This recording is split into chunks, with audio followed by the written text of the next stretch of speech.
My name is Margaret Langley, and on the morning of my 75th birthday, I sat alone at my kitchen table, staring at a wilted bouquet of roses. The petals were already curling at the edges, the color bleeding into brown. My son Brian had ordered them online, same-day delivery. No card, no handwriting, just a cold printed tag, "Happy birthday, Mom." I sliced a piece of leftover sponge cake from the fridge and tried to convince myself it didn't matter. Birthdays stop being special when your house goes quiet, when the people you raised are too busy to call. But halfway through my coffee, my tablet buzzed. It was Brian. A video call. I actually smiled. The screen lit up with his face, handsome, clean-cut, the same sharp chin as his father. "Hey, Mom, sorry we can't be there," he said, breathless. Behind him, a shimmer of lights, clinking glasses, and the faint sound of a violin drifted through the mic. "We took the kids to for the weekend. Thought we'd give them a little history lesson." My eyes narrowed. The waiter who passed behind him spoke French. Clearly, French. Not a tourist trying to be cute. Then I saw it, through the cafe window, the Eiffel Tower. I didn't say a word. I just nodded, pretending I hadn't noticed the truth flashing right behind his smile. When the call ended, I sat still for a long time. The clock ticked loud enough to fill the house. Then I reached for my reading glasses and logged into my bank account, something I hadn't done in months. The screen blinked. My balance had plummeted, over $300,000 gone. Transfers, withdrawals, wires labeled European Airlines, Hotel Majestic Paris. I felt the air leave my chest. That money was my retirement, my safety, my life's quiet reward after decades of holding this family together. For a moment, I thought I was having a stroke. My hands went cold, my vision blurred. Then I saw something else on the desk, a small silver key taped to an envelope. My late husband, Thomas, had written my name across it years ago in his steady hand. "For when you need to protect yourself." That was the moment I stopped feeling sorry for myself. If my son had taken everything I built, he was about to learn who taught him how to build it. The morning after my birthday, I sat in the same chair where I'd eaten that lonely slice of cake. The roses were already sagging, and the smell of sugar and old coffee lingered in the air. I held the silver key my late husband had left me, tracing its edges until I finally stood up and walked to the study. The small safe was tucked behind the bookshelf, right where Thomas used to keep his old ledgers. When I turned the key, it opened with a reluctant click, as if the air inside had been waiting for years. Inside lay a sealed envelope and a small black USB drive. His handwriting, steady, deliberate, read, "For when you need to protect yourself." I unfolded the letter with trembling hands. "If you're reading this, Maggie, it means something went wrong. Don't panic. Call Jonathan Myers. He's trustworthy. Give him this drive. Everything you'll need is on it." I didn't even bother to make breakfast. By 9 o'clock. I was sitting in Jonathan's office downtown, the USB drive clutched in my palm like evidence in a trial. Jonathan had been Thomas's colleague at the investment firm 30 years ago, a careful man with kind eyes and the sort of voice that never rushed a sentence. When he saw me, he stood and pulled out a chair. "Margaret, your husband was a very cautious man," he said after I handed him the letter. "Let's see what he left us." He plugged the drive into his computer. Folders appeared one after another, statements, copies of signed authorizations, and transaction trails that spanned nearly a decade. My son's name appeared on almost every page. Jonathan scrolled quietly, his brow tightening. "These are your accounts, but the authorizations, they're not yours." I leaned closer. On the screen was my signature, or what looked like it. Loops, angles, even the way I dotted the I. Perfect, but wrong. That's not me, I whispered. Jonathan nodded slowly. Your son forged them. I'm sorry. My stomach twisted, but my eyes stayed dry. Can we prove it? Absolutely, he said. Thomas set up mirrored accounts, records that can't be altered. This drive holds the originals. Your son's actions qualify as financial fraud. The law is on your side. I sat back, stunned by the mixture of fear and relief swirling inside me. For months, maybe years, Brian had been dipping into my savings, one transfer at a time, confident that his old mother would never notice, and maybe I wouldn't have if Thomas hadn't prepared for this. Jonathan leaned forward. We'll move carefully. I'll contact a forensic accountant I trust, Lydia Rowe. She'll confirm every detail. We won't go public yet. First, we secure what's left. Outside his window, Charleston's harbor shimmered under the late morning sun. I realized my hands had stopped shaking. I'm not looking to ruin him, I said quietly. I just want him to know I'm not helpless. Jonathan gave a small smile. Then that's exactly what we'll show him. When I left his office, I paused at the corner and looked back toward the sea. The gulls were loud, circling above the boats. For the first time in a long while, I felt something close to control, like I'd just stepped onto solid ground after drifting too long. That night, I placed Thomas's letter in a frame beside our wedding photo.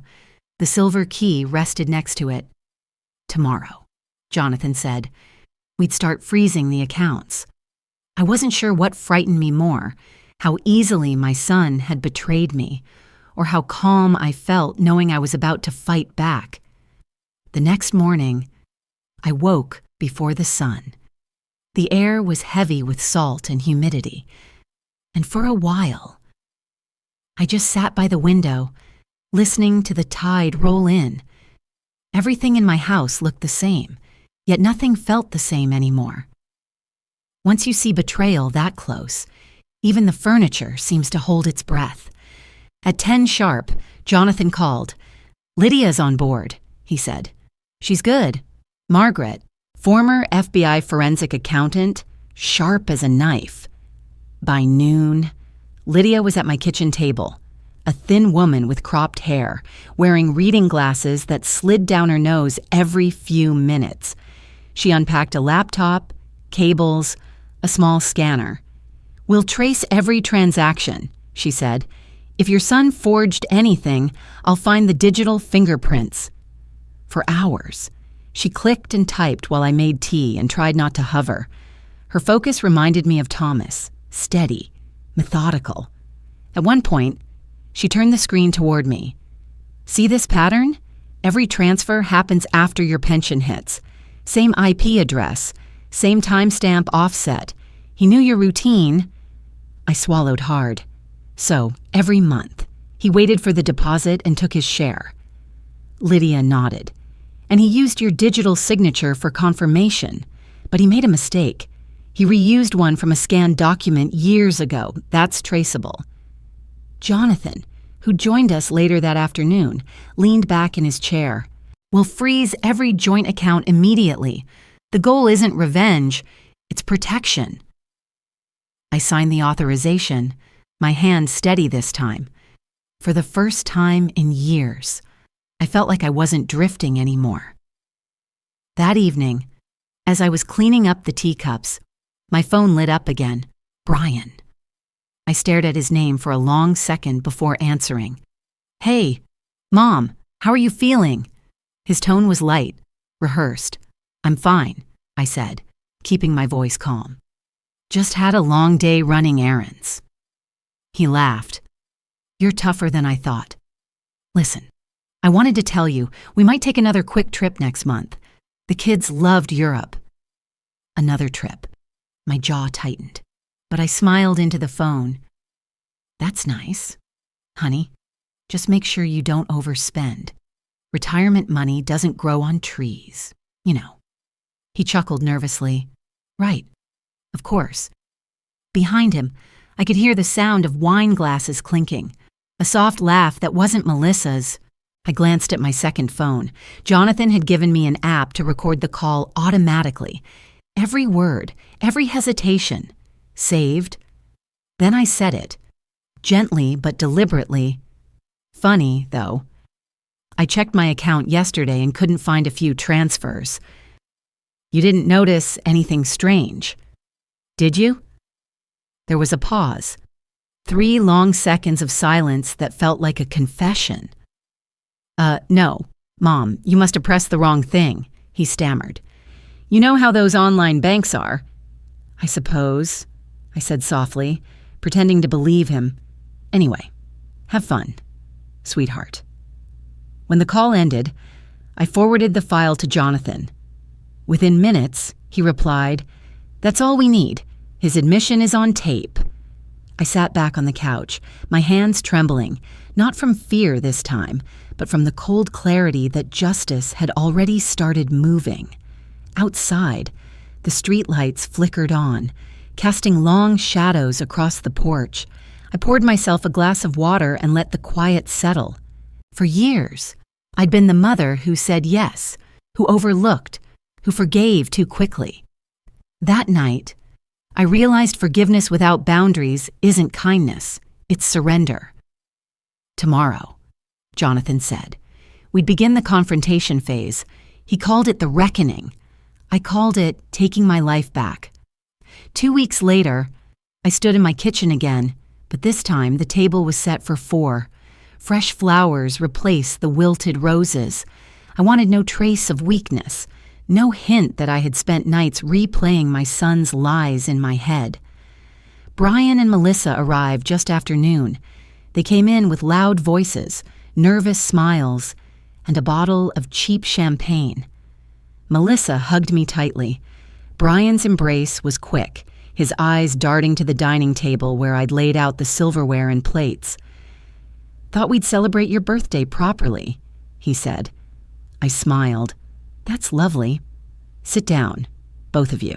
As I served lunch, roast chicken, the way Thomas used to make it, the air felt heavy, like a courtroom waiting for the verdict. We made small talk at first, the children, the weather, some nonsense about traffic, but I could see Brian's fingers tapping against his glass, the rhythm uneven. Melissa kept glancing at him, trying to read what wasn't being said. When the plates were nearly empty, I stood up and walked to the counter. From the drawer, I took out a manila folder and placed it on the table. This came in the mail, I said softly. Brian looked up. What's that? I slid the folder toward him. Inside were printed screenshots of the wire transfers, copies of the forged authorizations, and a transcript from the call he didn't know I had recorded.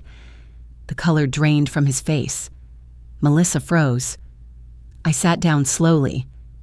You told me you were in D.C. that weekend, I said. You were in Paris. You used my retirement account to pay for it.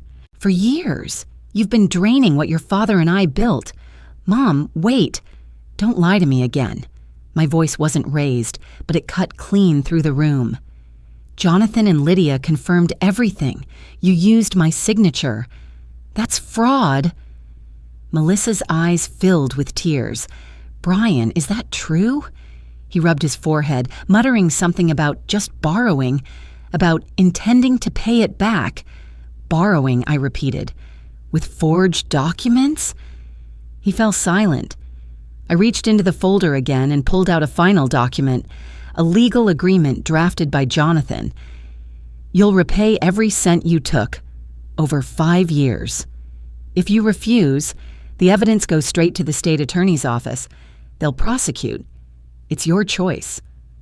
Brian stared at the papers, then at me. You'd really send your own son to prison? I met his eyes. I'd really like not to, but I will if you leave me no choice. Melissa's hands shook as she picked up the pen from the table. Sign it, she whispered. Please, Brian, just sign it. For a long moment, no one moved. The only sound was the clock ticking on the wall. Then he did. His signature trembled at the end, not from remorse, I could see that, but from fear. When it was done, I gathered the documents, slipped them back into the folder, and stood. Jonathan will finalize everything next week. You'll start repayments the first of the month. Brian pushed back his chair, eyes hard. You've destroyed this family, he said. I looked at him.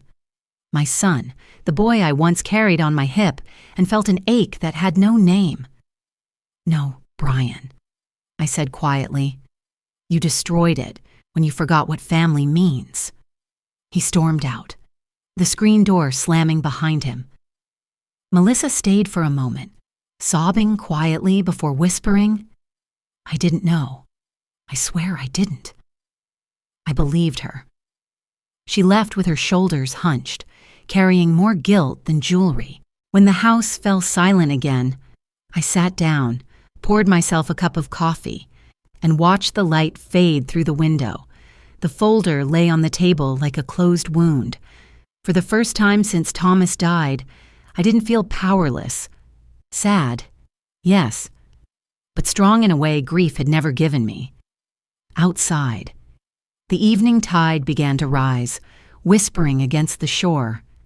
Justice, I thought, doesn't always roar. Sometimes, it simply arrives at your kitchen table with your own child sitting across from you. A year passed before I realized how much the house had changed. The tension, once thick in every hallway, had dissolved into a kind of stillness. The walls no longer echoed with arguments or unanswered phone calls. Instead, there was laughter again, soft, young laughter. Hannah, my granddaughter, spent most weekends with me now. After her parents separated, she chose to stay close, helping me sort through Thomas's old books for the reading room I was building. We called it the Langley Reading Room. What began as a small idea, donating a few shelves of first editions to the local library, grew into a full wing at Charleston College. The restitution money Brian was forced to repay became the seed that made it possible. Every check he mailed, every transfer he sent back, turned into bricks, lighting, and books for students who couldn't afford them. I remember the day the foundation ceremony took place. The mayor gave a speech about legacy, about turning hardship into purpose. I stood there smiling politely, but inside, I was thinking about how legacy sometimes comes from the mess we never wanted. When the ribbon was cut, Hannah squeezed my hand. "Grandpa would have loved this," she whispered. "I think he'd be proud of you," I said. "You helped organize everything." She laughed. "You did all the work, Grandma. I just labeled boxes." But it wasn't true. Hannah had become my right hand, scanning the old archives, helping me digitize Thomas's collection. At 23, she was curious, patient, and far wiser than her years. Sometimes I wondered if she was growing up faster because she'd seen what betrayal could do to a family. One evening, as the sun set behind the marsh, we sat on the porch surrounded by stacks of dusty books. The cicadas hummed, and the smell of salt drifted in with the breeze. "Grandma," she said softly, "do you ever talk to Dad anymore?" I hesitated. "Not much. He sends the payments on time. That's about it." She nodded, picking at the corner of a book. "Do you hate him?" The question lingered in the air. I looked out toward the water where the last of the sunlight shimmered. "No," I said finally. "I don't hate him, but I don't trust him either." "Can you forgive someone you don't trust?" she asked. I thought of Brian's face the day he signed the papers. The anger, the shame, the little boy buried under years of pride. "Forgiveness isn't about letting someone back in," I said. "It's about letting go of the weight they left behind. I forgave him for me, not for him.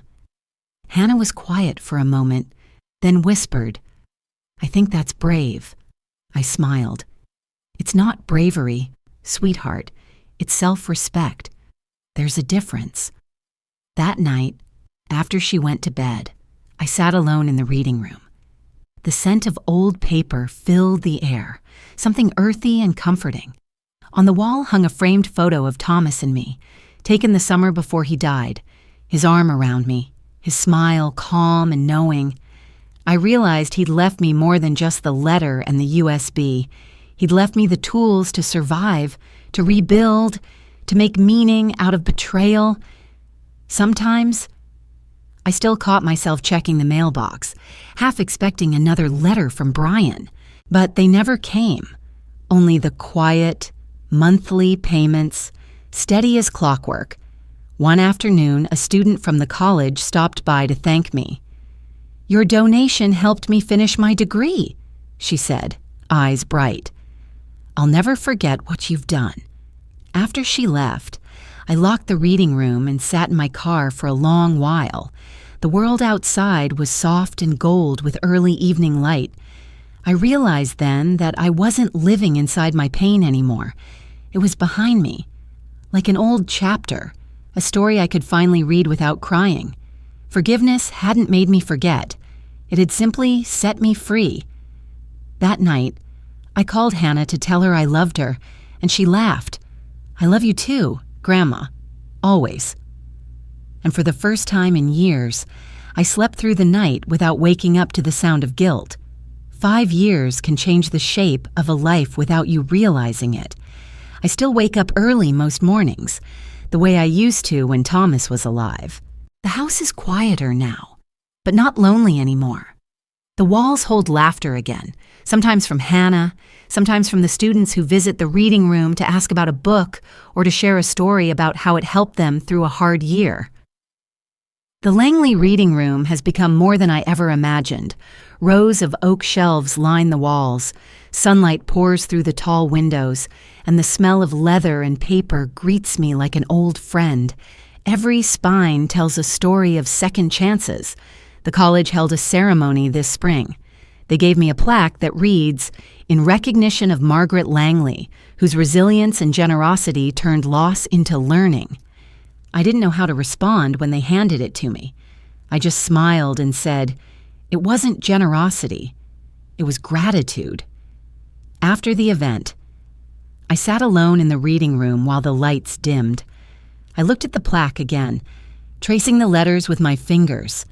Gratitude, yes, that was the right word. I was grateful that I'd survived heartbreak without letting it harden me. I was grateful that Thomas had prepared me, and that Hannah had reminded me how to keep living when I could have turned bitter instead. Hannah is 28 now. She works at the library full-time and oversees the scholarship fund we built from the restitution payments. Watching her carry that legacy forward has been my greatest comfort. As for Brian, he lives 2 states away, working quietly at an insurance office. The restitution is nearly complete. Sometimes, around the holidays, he sends a card. The first one came 3 years ago, handwritten. Just 2 lines. "I'm sorry, Mom. I know I can't fix it, but I'm trying." I never replied, but I kept the card in my desk drawer. Maybe forgiveness isn't a grand gesture. Maybe it's a quiet acceptance that the past happened and you lived through it. Last Christmas, he came to visit for the first time since that day in my kitchen. He stood awkwardly on the porch, holding a bouquet of fresh roses, real ones this time. The petals were red and full, not wilted like the ones I'd received on my 75th birthday. "I didn't know if you'd want to see me," he said. "I didn't know either." I admitted. We talked for an hour, maybe more, about Hannah, about the reading room, about life. He looked older, his hair thinner, his voice softer. Before he left, he placed the bouquet on the table and said, "Thank you for not turning me in." I looked at him and said, "You punished yourself more than any court ever could." When he drove away, I didn't cry. I just stood there, watching the taillights fade into the night, and felt something lift off my chest. A quiet peace, fragile, but real. Now, every year on my birthday, Hannah brings me fresh roses. We sit in the reading room, and she reads aloud from the letters students send to thank us for the scholarships. Their words remind me why it was all worth it. Sometimes, I think about that first bouquet, the one that arrived half dead on my 75th birthday, and realize it wasn't a symbol of loss. It was the beginning of a lesson. People can take your money, your trust, even your name on paper, but they can't take your dignity unless you hand it to them. I kept mine, and I built something beautiful with it.